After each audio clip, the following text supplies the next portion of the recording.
Hi friends, today I will tell you the story of how I went anti-technology.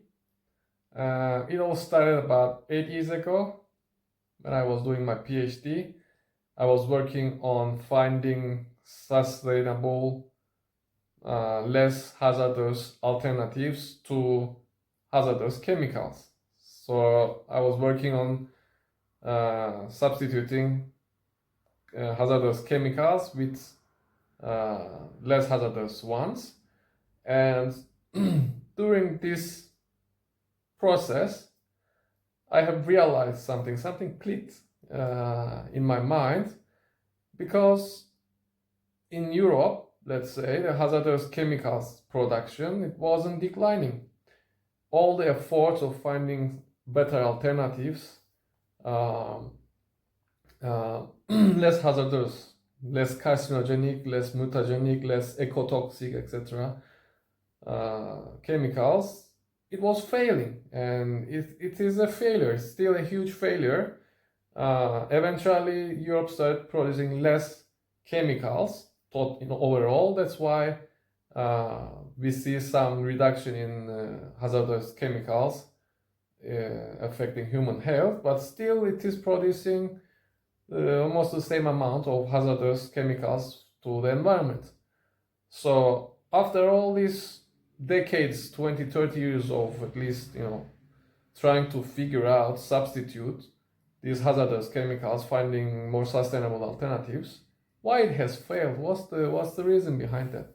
Well, the reason, as I have understood during these last 8 years, is because of the complexity of the system and the unintended consequences. So during my again PhD studies, one of my works was developing an automated system that can assess the overall environmental impacts and human health impacts of the whole production system. So not just at the company level, local level, but the whole production chain, from raw material extraction to producing the product, or supplying the service, or providing the service, and then if it's a product, the use phase and the waste management phase as well. So all these must be assessed all together, because when you make a local change, let's say at a company, and you substitute, let's say, a carcinogenic chemical, this change might lead to another company using maybe more energy, or maybe using another chemical that might be carcinogenic, or maybe ecotoxic, or some other impact, right? So changing the parts of the system towards the whole system being less hazardous, it was a huge challenge, and it made me realize that it is practically impossible. And that was the first click, because we are so used to working locally. Let's say we have engineering, or like playing a toy, even a kid plays with something, can manage, right? Because we are so used to working locally and short-sightedly right here, without thinking about the larger consequences of our actions. We think that we can control things like that, and or the company manager tells do this, do that, and controls within the company with small scale stuff. So that just hit me, like because before that I was all for technology. I was saying, let's push for technology, we can do anything, science, technology will fix everything. And it just changed the whole perspective, my whole perspective on life, and gave me wisdom. Basically, that's the real wisdom. After that, I started thinking about what was the limitation, what I have realized. So when a company changed, as I said, and substituted, let's say, one chemical, the other companies had to adapt, had to change some processes, right? To adapt to that change. So this local change would spread in the whole production system. And this will have unintended consequences, right? Because that local change, when that change is done, no one knows what would be the consequences of this change until the other companies research and develop their own products, etc., and then adapt to that change.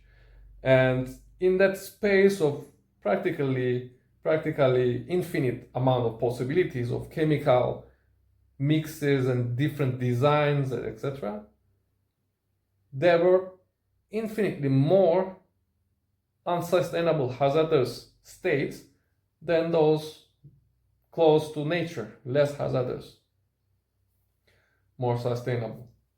So whenever you made a change, it was much more likely that you would get a bad case, an unsustainable case. And it all started, with nature, and then we start drifting away from the nature, right? With synthetic chemicals, etc. With domestication of animals, if you go to other topics. And as we drifted away from the natural balance, obviously, things got more and more unsustainable, more and more exploitative. And for example, this is the definition of exploitation: to force someone or something to be something else than its natural self. That's why caging animals is exploitation, because this is not natural. So that realization that we are drifting away from the natural balance, and we already started with chemicals and processes that were natural, let's say using wood, etc., right, to make a table, etc., more natural, and we added on top of that lots of more complicated, increasingly complicated, more unnatural processes.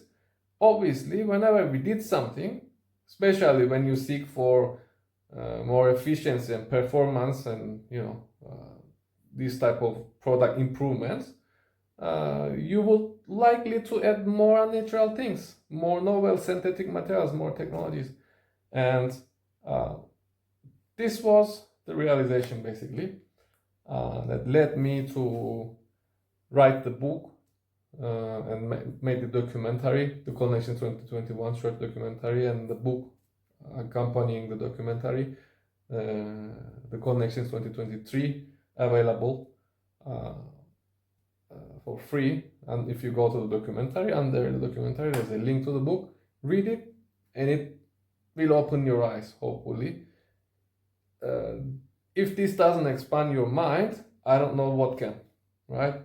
The book basically mentions about the possible outcomes of technological civilization and what's wrong with it, why people keep supporting it despite they are not benefiting overall from it. They perceive that they are benefiting, but it's not an overall benefit. It's like an addiction, right?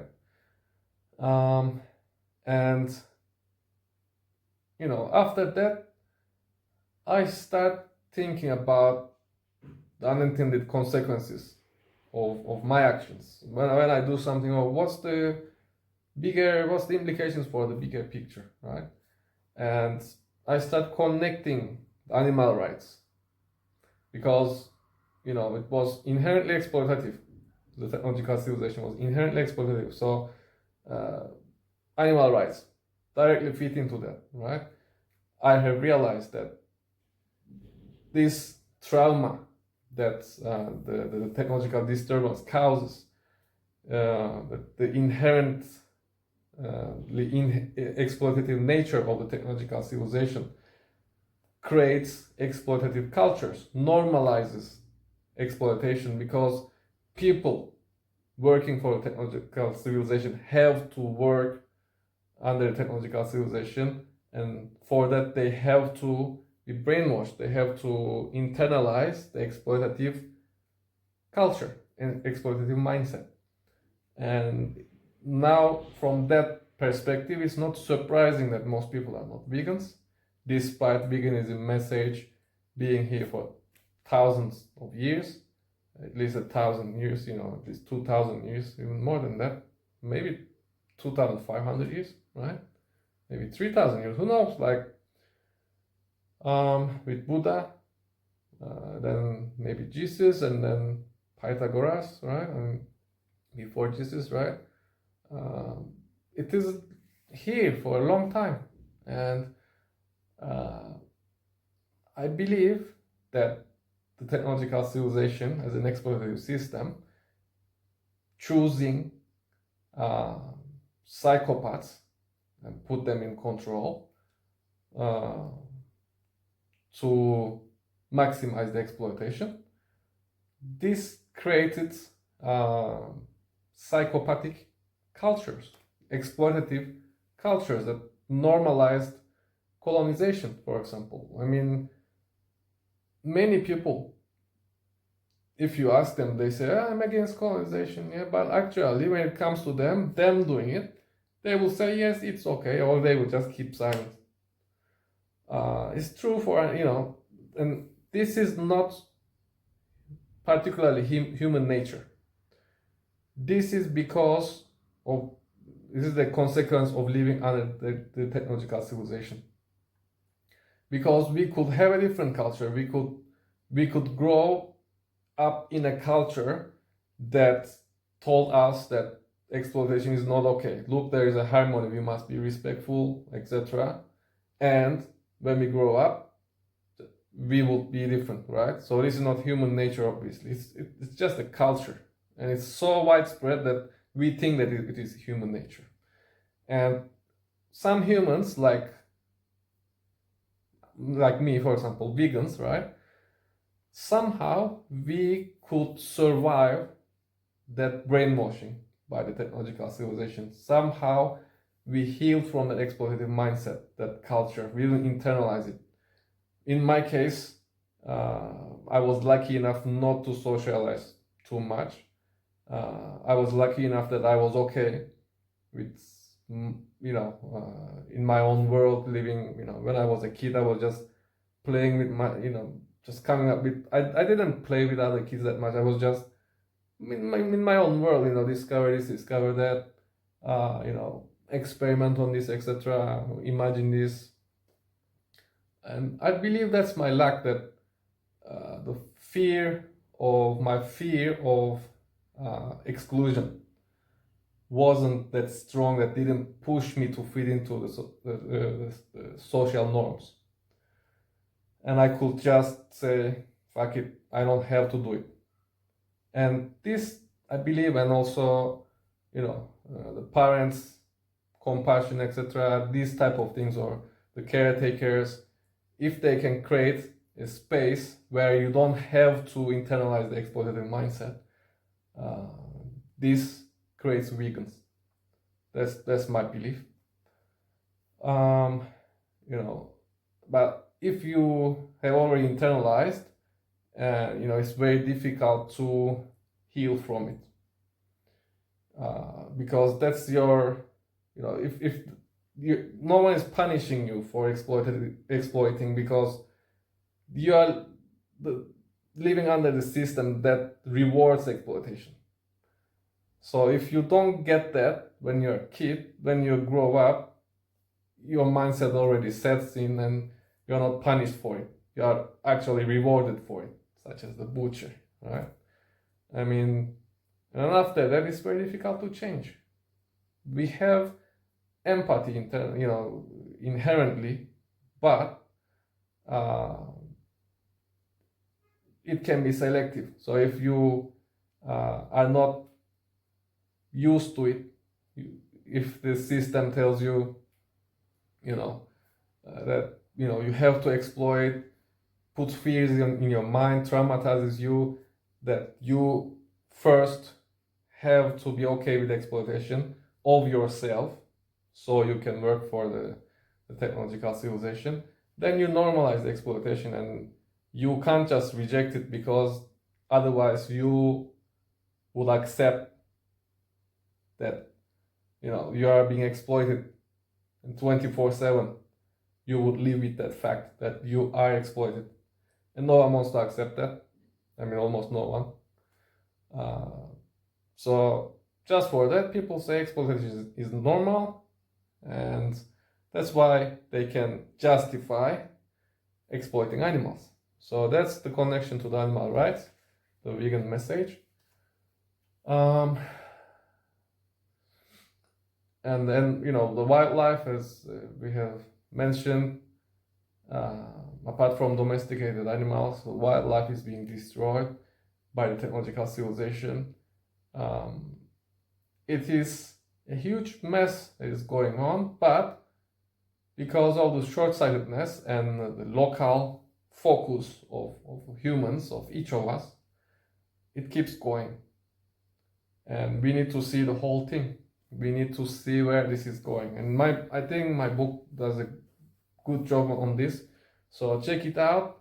It has lots of good arguments, against AI. Now they say, okay, let's develop a system, we can control AI and etc. We can't control AI. The book, if you understand the book, you will look at the issues going on today with a much more informed eye and with a different perspective than, basically you can just say one thing: technology is bad, we need to get rid of it. And animal exploitation is bad, we need to, obviously, we need to get rid of it. But if you're an animal rights activist, also you need to realize that you need to be anti-technology as well. If you're an environmental activist, want to protect nature, you need to be anti-technology, otherwise not possible. If you're a human rights activist, again, you need to be anti-technology, because technology is exploitation, and it gives some rewards to keep people supporting it, otherwise it wouldn't survive. But it's just its way of spreading itself, making you dependent, giving, taking more than giving. It is taking much more than giving. It's if you just read my book and watch documentary, you will understand those concepts. It might be complicated at first, but if you just keep going and internalize it, you will realize that I am right in a way. The anti-technology people are right. And if you have any arguments, logical arguments, share in the comments, and I will happily, if it makes sense, I will happily accept it and change my mind, and hopefully I will feel better even. I will say, okay, there is an ongoing 6 months extinction. Almost nothing is being improved, just like the chemical production, right? Because it's a complex system, they can improve. This is, also a much more complex system. It's not going to improve. Obviously, some local change is possible, but overall, when you look at overall, it is a mess. It is going worse and worse. Okay, thank you very much for listening, and go vegan and anti-technology, and see you in another time.